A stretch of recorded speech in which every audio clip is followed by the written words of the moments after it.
बात को यहाँ पे रखें। एक बार मीठी मीठी ताली पहले सभी को। वैसे तो मैं पवित्र नगरी अमरकंटक से हूँ, तो हम लोग एक ही बात जानते हैं खासकर कि नर्मदे हर कहना, सभी को नर्मदे। हम लोग क्या है ऐसी जगह से कि ये जो भूमि है, जैसा आपने बताया कि भारत माता जो है, आजकल यहाँ पुरुष भी बहुत बैठे हैं और कोई ना कोई अपनी स्त्रियों में हाथ जरूर उठाते होंगे या उठाए भी होंगे। तो आपको पहली चीज बता दूं कि ये जो भूमि है, आप नारी देश में रहते हो। सारे देश में जहां भी देखोगे पुरुष देश मिलेंगे, सिर्फ यही एक है जो नारी देश है। और इस धरती को आदि शक्ति जगदम्बा ने यानी राक्षसों से रक्षाबंधन जो होता है ना, इसके बतौर लिया है। आजकल कुछ लोगों को ये है कि नहीं हमारी बहन अधिकार नहीं ले सकती। बहुत लोगों के मन में ख्याल होता है पुरुषों में कि हम पुरुष हैं तो हमारी बहन नहीं ले सकती, लेकिन ये सब, हाँ ये जरूर कहूंगा कि वो आधा भाग नहीं ले सकती क्योंकि उसी का विवाह हो जाता है। लेकिन प्रत्येक घर से अगर सक्षम हो तो थोड़ी भी जमीन अवश्य देनी चाहिए। ऐसे ही करके एक रक्षाबंधन में ये भूमि मिली है ताकि देवताओं को स्थान मिल सके, देवताओं के जरिए जो भक्त हैं उनके लिए कोई अड़चन ना आ सके। तो ये भूमि भारत देश हमारा ऐसा ही है कि हम भारत माता कहते हैं, इसलिए सभी नारी शक्ति को प्रणाम है।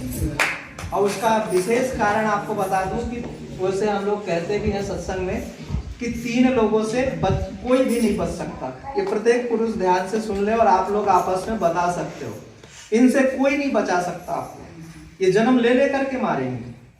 पहला तो है अपना हाथनी। हाथनी जानते हो, अगर उसका बच्चा खत्म हो जाए तो वो पूरा तांडव मचा देता है। बीच बीच में न्यूज़ों में आप लोगों ने देखा होगा, है ना। ये बदला बिना लिए नहीं छोड़ती।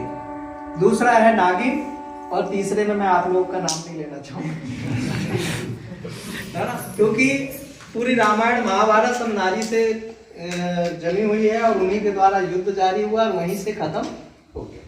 तो अब चलते हैं आयुर्वेद के विषय पर। ये तो थोड़ी सी आप लोगों के ज्ञान के लिए है। तो पुरुष अपने स्त्रियों को या लड़कियों को हाथ ना उठाएं, ये इसके लिए तो हम पहले कहेंगे। हाँ, कुछ ऐसी गलतियां हैं तो समझाएं, समझाना बहुत जरूरी है। तो अब चलते हैं आयुर्वेद के विषय पर। जो सबसे पहले तो आप ठंड में सभी लोग क्रीम लगाते होंगे, है ना। क्रीम तो सभी लगाते होंगे ताकि हाथ पैर ना फटे। तो इस विषय पर सबसे पहला चीज आपको बताते हैं, सरसों तेल यहाँ कौन कौन पेरवाता है? यानी गाड़ी में कोई सरसों तेल नहीं करते, तेल नहीं निकलवाते, लेकिन निकलवाइए। आज आपको बता दूं कि आयुर्वेद में अगर आप सरसों बोते हो तो आपको कहीं ना कहीं आपको जाने की आवश्यकता नहीं। आप अमरकंटक में भी अगर आप सरसों तेल लेकर जाते हो तो वहाँ खपत इतनी हो जाएगी। जो कंपनी सिक्का ब्रांड खरीदती है, मैं चाहूंगा हमारे संस्थान जी के अध्यक्ष जी से, ताकि यही अब इस सरसों तेल को इनको बेचे, ये लेकर के अपना उस आपको धन दिलवाएंगे। बहुत अच्छे भैया, आप सरसों बोते हो, हाँ, उससे कंपनी में बेचते हो कम पैसे में, कम पैसे। और मेरी सोच, लेकिन हाँ तेल होना चाहिए कच्ची घानी, जो पहले बनाए जाते थे बैलों से। इसमें बैल भी आप लोग पालना सीख जाओगे जी। जो आजकल उसको धर्मराज का अवतार माना गया है, धर्म मानते हैं। और जो पुराने लोग हैं आप लोग जानते हो कि उनको धर्मराज कहते हैं। तो तेल पेरिए उससे, और उसके रिजल्ट आपको बताता हूँ। जब आप सरसों तेल इस्तेमाल करना है तो जब आप स्नान करते हो ना साबुन वगैरह लगा करके, तो उसके बाद पानी लगा रहे। जितना आपको साबुन लगाना है लगाइए। शैम्पू का इस्तेमाल ना करें तो बहुत अच्छा है। शैम्पू का इस्तेमाल ना, पल भर की खुशी है, उसके बाद जीवन भर रोना है आप लोगों को, तो उसका इस्तेमाल मत कीजिएगा। आप साबुन को लगाना है। और एक मैं चाहूंगा कि आप साबुन भी आयुर्वेदिक निकालिए। जी हम लोग उसमें नीम या एलोवेरा से साबुन बनते हैं, साबुन का निर्माण भी करें, तो जिसमें आप लोग ही महिलाएं ही काम करेंगे और सीखेंगे और उसको मार्केट में वितरण करेंगे। तो साबुन लगाकर स्नान करने के बाद जब पानी शरीर में लगा हो, रहता है ना पानी लगा, उसे पोंछना नहीं है, आपको सरसों तेल लगाना है और 5 मिनट तक मालिश करनी है। और एक सूती का कपड़ा लेकर के पूरे शरीर को पोंछ लेना है। बहुत तेज सरसों तेल लगानी है, ऐसा नहीं कि पूरा लगाना है। अच्छा सरसों तेल होना चाहिए। और पूरे शरीर में आप जब पूरे स्त्री है तो अपने कमरे में रहते हैं जहाँ उनका आजकल स्नान गृह होता है, और पुरुष तो कहीं भी अपना लगा सकते हैं। आपको पहली चीज तो दाद खाज खुजली नहीं होगी। 7 दिन में आपको जिसको है वो उसका उपयोग करके देख सकता है। शरीर फटेगा नहीं, जो आजकल फटता है जिसके लिए आप लोग क्रीम लगाते हो, ये फटेगा नहीं। सफेद कुष्ठ रोग है वो भी खत्म हो जाएगा, जो आजकल गांव में हो जाते हैं अधिकतर। तो सरसों तेल लगाना, फिर उसके बाद आपको स्नान कर लेना है पानी से, लेकिन साबुन नहीं लगाना है। दिन में आपको साबुन लगाने की या तेल लगाने की अलग से कोई भी आवश्यकता नहीं पड़ेगी। तो ये हो गए आपके ठंडी के छोटे से उपाय। और अब आते हैं आपके एलोवेरा में। एलोवेरा में अभी लगाना प्रावधान चालू किया और मैं चाहूंगा कि जेल भी बना करके मार्केट में वितरण करवाएं। जेल होता है शरीर वगैरह में, ये नहीं कि बाल में सिर्फ लगाने का है, वो शरीर में आप लगा सकते हो। बहुत अच्छा महंगा बिकता है, उसके अंदर जो गुदा होता है उससे बनाए जाते हैं। अब इससे संबंधित दूसरे जो आप लोग चलकर आ रहे थे हड्डी वाले सिस्टम में, जो हड्डी कमजोर हो जाती है, कमर दुखता है, और इस तरह में ये अधिकतर करके खासकर होता है जब वो बच्चे को अपना आकार देती है ना, तो उसके बाद उसकी हड्डियों में कमजोरी आ जाती है। तो उसके लिए क्या करें, आप चूना ले लीजिए 1 पाव या 1 किलो, जो भी आप ले सकते हैं। और ये मैं चाहूंगा कि इसको आप लिख भी लीजिए, है ना। और इससे क्या है, लोगों को आप बता भी सकते हैं और इसकी गोलियां बना करके आप मार्केट में दे भी सकते हो। आसपास के कोई भी जैसे औषधालय खुलवा सकते हो आपस में, पर आप लोग विक्रय खरीद सकते हो।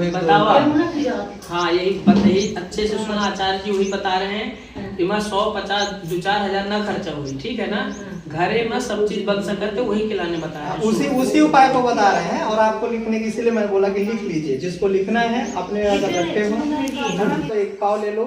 और अगर दूसरे किसी के लिए भी अन्यत्र लोगों के लिए लेना है तो 1-2 किलो जितना आपको लेना है। और जो एलोवेरा पीले फूल का, याद रखिएगा एलोवेरा अलग अलग फूलों में पाया जाता है। पीले जिसके फूल होते हैं, क्योंकि फल देखने पर आप लोगों को समझ में नहीं आएगा, मेरे पत्ती देखने पर, और जब उसके पुष्प होते हैं तो पीला जो एलोवेरा होता है उसका उपयोग करना है। हाँ, लिख लिए पीला।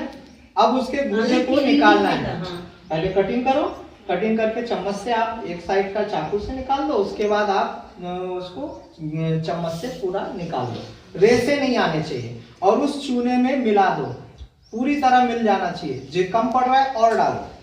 जब वो पूरी तरह एक महीन जैसे आटा गूंथते हो आप लोग को ज्यादा तरीका है, आटा जैसे मलते हैं, तो पूरा पसीजने लगेगा, बाद में पतला हो जाएगा। उसको एक थाली में रख करके और उसको सूखने के लिए छांव में रख दो।